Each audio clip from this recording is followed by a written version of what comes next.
بسم اللہ الرحمن الرحیم۔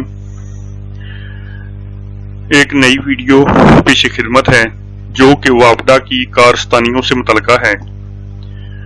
اس میں ہم جائزہ لیں گے کہ وابڈا، اس کے ساتھ آئی پی پیز کی کمپنیاں اور وابڈا کے پیچھے حکومت کیسے ایک خونخوار درندے کی طرح عوام کو چوس رہی ہے، عوام کی تباہی و بربادی کر رہی ہے۔ یہ تمام چیزوں کا ہم جائزہ لیں گے اور انتہائی ہوشربا انکشافات آپ کے سامنے رکھیں گے۔ 1990 کی دہائی میں پہلے بینظیر اور پھر نواز شریف نے تیل سے چلنے والے تھرمل پاور پلانٹس لگائے کہ جن کی لاگت بہت زیادہ تھی۔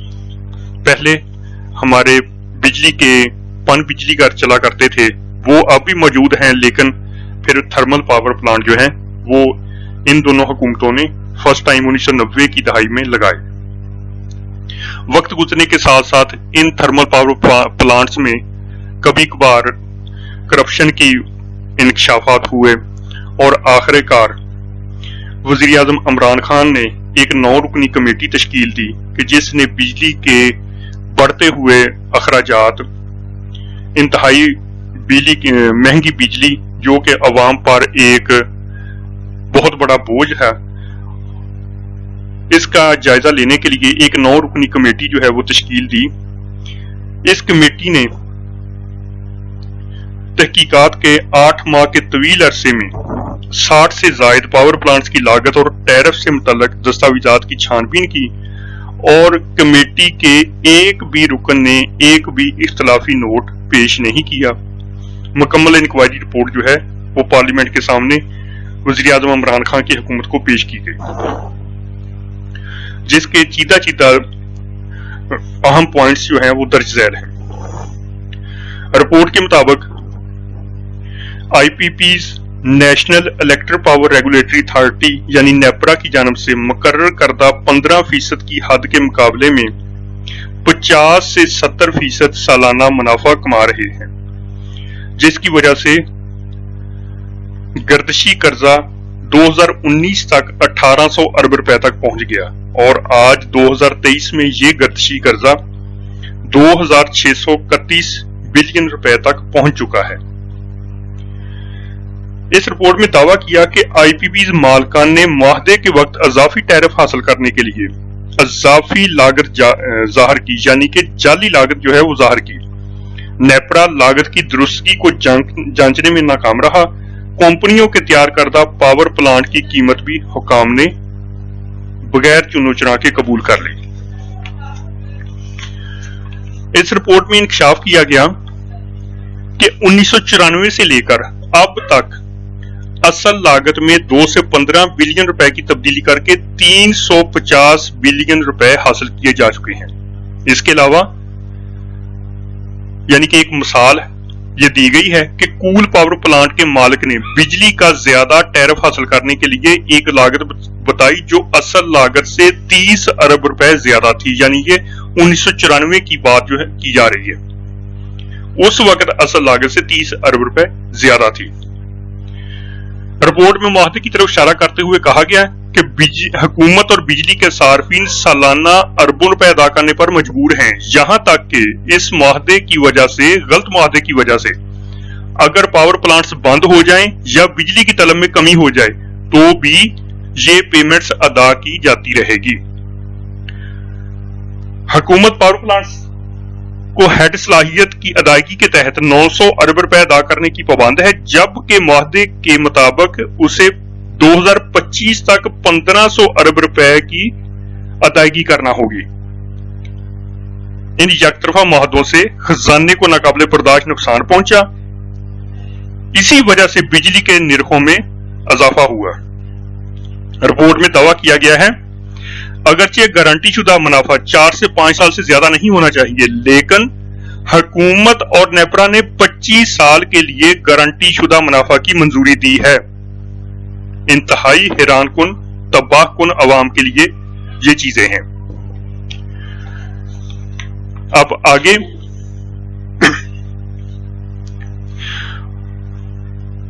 رپورٹ میں جو سب سے نقصان دہ تصویر پیش کی گئی وہ یہ ہے کہ 2002 کی پالیسی کے تحت بنائی گئی تھرمل پاور پلانٹ کے 3 گیگا واٹ کی ہے مشرف حکومت میں شوکت عزیز نے 2007 میں ای سی جی کے ایک فیصلے کے ذریعے یو ایس ڈی انڈیکسڈ منافع کو جمع کیا، حالانکہ تقریباً تمام ڈیولپر مقامی کاروباری تھے۔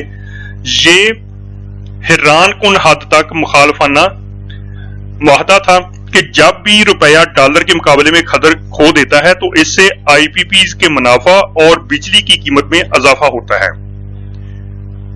یہ ملک میں آئی پی پیز کے فروغ سے متعلق سب سے زیادہ نقصان دہ پالیسی بنی۔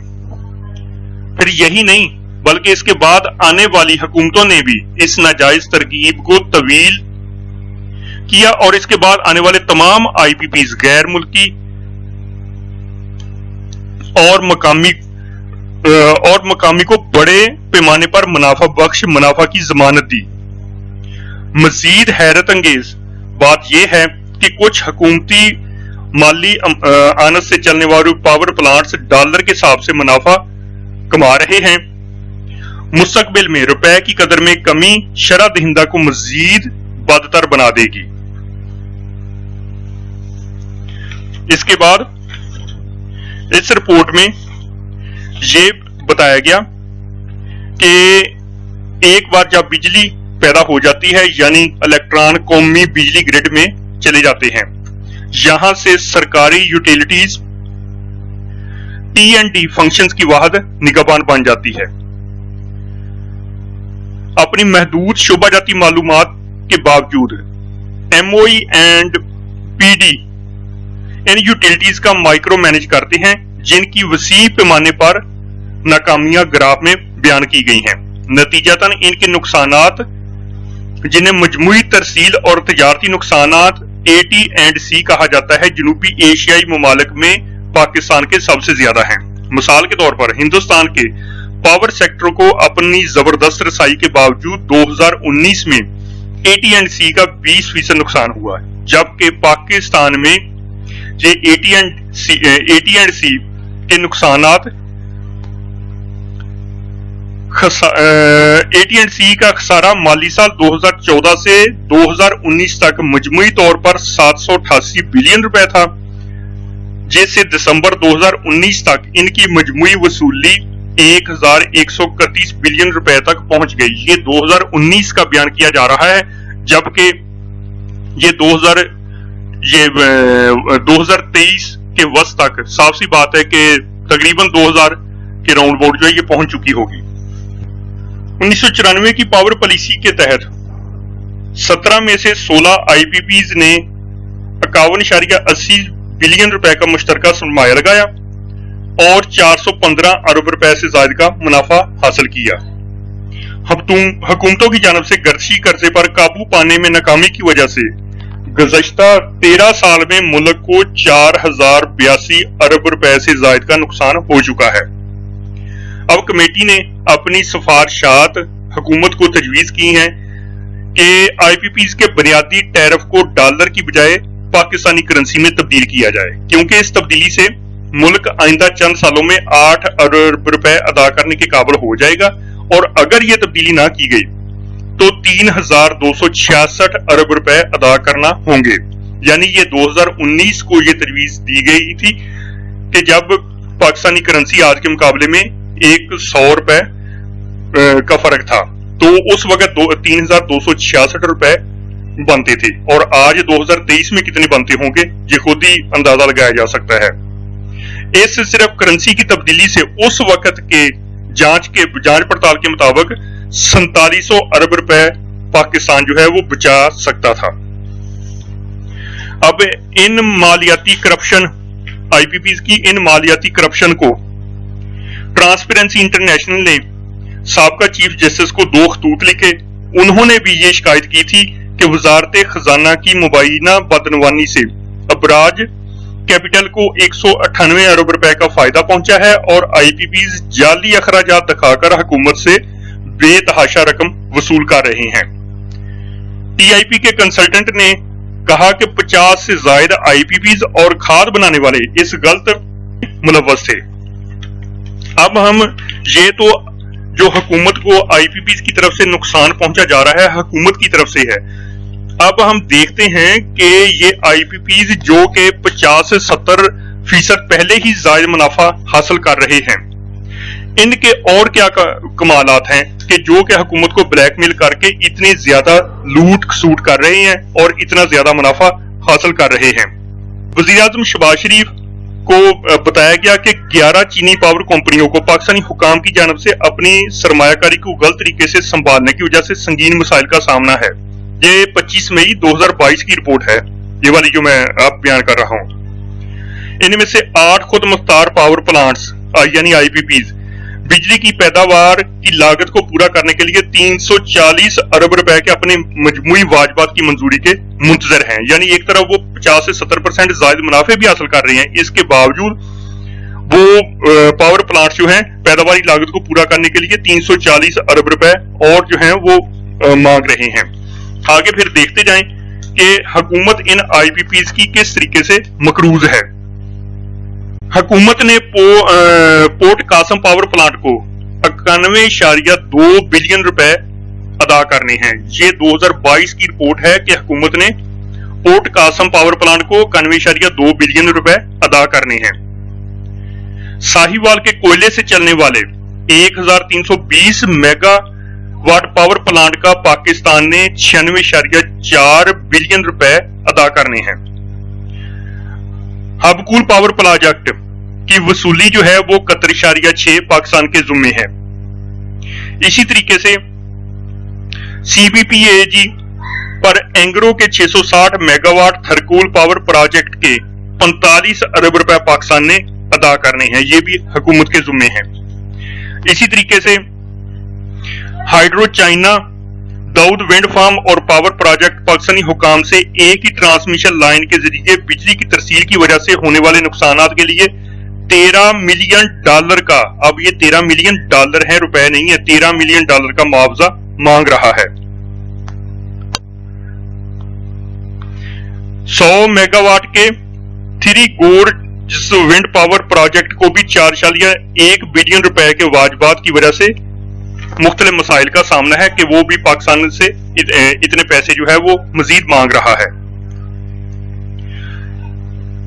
اسی طریقے سے 900 megawatt Zonergy solar power plant کے بقایا جات 10.4 ارب روپے ہیں اور مٹیاری لاہور ٹرانسمیشن لائن منصوبے کے واجبات جو ہیں وہ 14.5 ارب روپے ہو گئے ہیں. یہ رپورٹ جو ہے یہ پچھلے سال کی ہے کہ واپڈا نے جتنی ریکوری مختلف پاور کمپنیوں کی طرف سے جو ہے وہ کی ہے اس میں 2021-22 کی ریکوری 122.59 ارب روپے ابھی تک وہ وصول کرنے میں 2021 اور 22 میں ناکام رہا ہے. یعنی اتنے پیسے جو ہیں وہ وصول نہیں کر سکا. اسی طریقے سے یہ پچھلی جو 2019 میں وزیر اعظم عمران خان کو رپورٹ پیش کی گئی تھی اس میں کہ فیڈرل گورنمنٹ سے 2019 تک 17 بلین روپے واپڈا نے وصول کرنے تھے جو کہ 2023 تک پتہ نہیں کہاں تک پہنچ گئے ہوں گے. اسی طریقے سے آزاد جموں اینڈ کشمیر سے 127 بلین روپے وصول کرنے ہیں. صوبائی حکومتوں سے 62 بلین روپے وصول کرنے ہیں. پرائیویٹ رننگ ڈیفالٹر جو ہیں وہ 525، پرائیویٹ ڈسکنیکٹڈ وہ 103، private spill over 56، private deferred amount 28، private subsidies 122 اور پرائیویٹ کے الیکٹرک جو ہے وہ 92. یہ 2019 کی رپورٹ ہے کہ یہ تمام کے تمام واجبات جو ہے یہ واپڈا نے ابھی تک وصول کرنے تھے اور یہ 2023 تک صاف سی بات ہے کہ یہ بڑھ کر پتہ نہیں کہاں تک پہنچ چکے ہوں گے. اب ہم آتے ہیں کہ اتنے نقصانات، اتنا کچھ ہونے کے باوجود واپڈا جو ہے وہ کیا کچھ کر رہا ہے پاکستانی عوام کے ساتھ اور کیا کچھ وہ اپنے جو ملازمین ہیں ان کو کس طریقے سے نواز رہا ہے، افسران کو کس طریقے سے نواز رہا ہے. یہ ایک مختصر سی رپورٹ جو ہے وہ آپ کے سامنے پیش کی جاتی ہے.